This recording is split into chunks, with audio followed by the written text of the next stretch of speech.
अकोला शहरातील Dabki road police station हद्दीत घडलेल्या गुन्ह्याच्या गंभीर गुन्ह्यातील आरोपींना पोलिसांनी अवघ्या 6 तासात अटक केली आहे। या जलद कारवाईमुळे परिसरात निर्माण झालेली भीती काही प्रमाणात कमी झाली असून पोलिसांच्या तत्परतेचे नागरिकांकडून कौतुक केले जात आहे। काल रात्री सुमारे 11 वाजण्याच्या सुमारास अकोला शहरातील डाबकी रोड परिसरातील एका चहा टपरीवर काही युवकांमध्ये किरकोळ कारणावरून वाद झाला।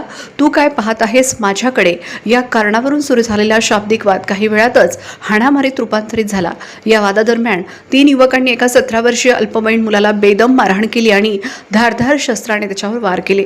गंभीर जखमी झालेल्या मुलाला तत्काळ रुग्णालयात दाखल करण्यात आले, मात्र उपचारादरम्यान त्याचा दुर्दैवी मृत्यू झाला। या घटनेनंतर डाबकी रोड पोलीस ठाण्यात खुनाचा गुन्हा दाखल करण्यात आला। वरिष्ठ अधिकाऱ्यांच्या मार्गदर्शनाखाली विशेष पथक तयार करून पोलिसांनी तातडीने तपास सुरू केला।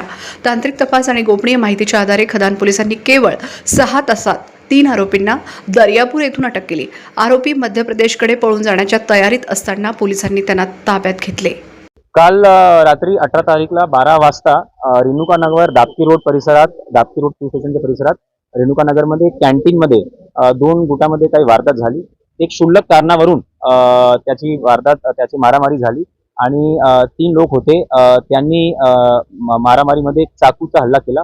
दुर्दैवाने जे मयत आहे, विक्टीम आहे, त्याची मृत्यू उपचार दरम्यान जीएमसी मध्ये झाली। त्याचं नाव आहे शेख मवीस। हे घटनाची संवेदनशीलता बघता सर्व वरिष्ठ अधिकारी एसटी पर्यंत पोलीस स्टेशनला लगेच पोहोचले होते। तारतीने आम्ही 8 टीमचा गठन केला होता, एक एलसीबीचा पथक, एक एसडीपीचा पथक आणि 6 इतर पोलीस स्टेशनचा पथक। सुदैवाने 7 तास मध्ये आम्हाला जे 3 आरोपी आहे ते कस्टडीमध्ये आम्ही ताब्यात घेतलेले आहे दर्यापूर मधून आणि आता आरोपीच्या अटकेचा आमची कारवाई सुरू आहे। त्या आरोपींनी अगोदर रिझोरा पडून जाण्याचा प्रयत्न केला होता, आमची बालापूरमध्ये नाकाबंदी होती। नंतर त्यांनी अमरावतीमध्ये जाण्याचा प्रयत्न केला होता, तिथे पण आमची नाकाबंदी होती। दर्यापूरमधून फायनली ते एमपी कडून जात होते, तर तिथून आमची टीमने त्यांना ताब्यात घेतलेला आहे आणि हे तांत्रिक विश्लेषण आणि गोपनीय माहितीद्वारे खदान डीजी पथकची उल्लेखनीय अशी कामगिरी आहे।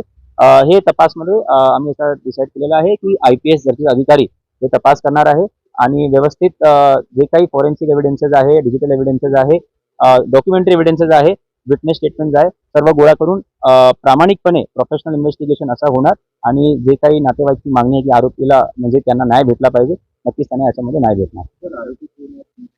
आरोपीचं नाव आहे पहिला एक अर्जुन ठाकूर, दुसरा अनिकेत बालापुरे, तिसरा विशाल सिरसोडे।